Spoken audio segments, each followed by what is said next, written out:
So, good morning mga boss. Yan, nandito tayo sa Patio Luisa ngayon. Sa Imos. May piplex lang ako sa inyo mga boss. Grabing ganda ng setup nila rito. Ayan o.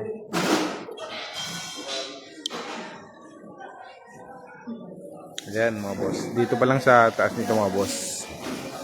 May ilaw na. Sulit na sulit o.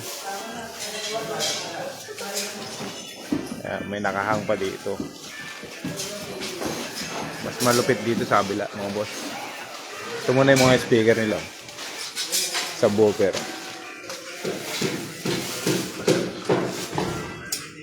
Ito yung kanilang NRA oh. Malupit. Kevlar yan mga boss. Nagkakabit pala sila ng lead wall doon.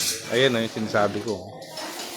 Ilang moving yan. 1, 2, 3, 4, 5, 6. 6 dito. Tapos dito 1, 2, 3, 4, 5, 6 din. 6 din. Bali 12 yung moving nila. Tapos dito sa baba. Ayan o. 3 yung nakabang dito sa kabilang side. Ayan. Tapos doon din. Sa kabila. 3 pa rin. Ang lupit ng event place ito. Sa Patio Luisa to. Imos. Grabe. Ito nga pala yung panel ng lead wall. Nasa 20 mil ng arc lang yan. Ganyan kalaki. Silipin natin kung ilang watts tong subwoofer nila mga boss. JBL to mga boss. JBL. JBL na ilang watts ba yan?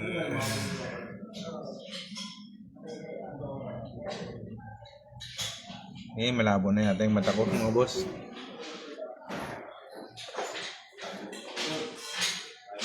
JBL hanep. Ayan. Grabe sa mga ilaw pa lang po. Tapos may dalawa sila ron. No?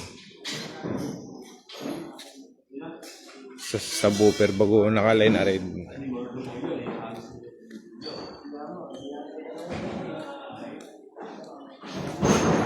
Kevlar. Ayan. So sa liit ng venue na to. Busog na busog sa mga speaker. Saka sa ilaw. Ayun pa pala mga boss. Same din dun sa kabilang side. Ayan o. Naka-beam din sa baba. Tapos sa taas, yan yung naka-LED na power LED. Beam to 30 yan o. Naka-wireless. Wireless ba yan? Oo. Ayun. Ayos. Ang lupit mga boss. Ilan yan? 1, 2, 3, 4, 5, 6, 7. Tapos may 4 pa dun, oh, frontal. Ang lupit. Mayroon pa dito sa taas. Ayan, oh.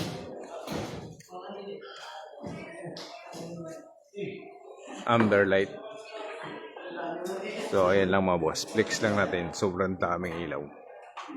Nakakabit na sa binyo to mga boss.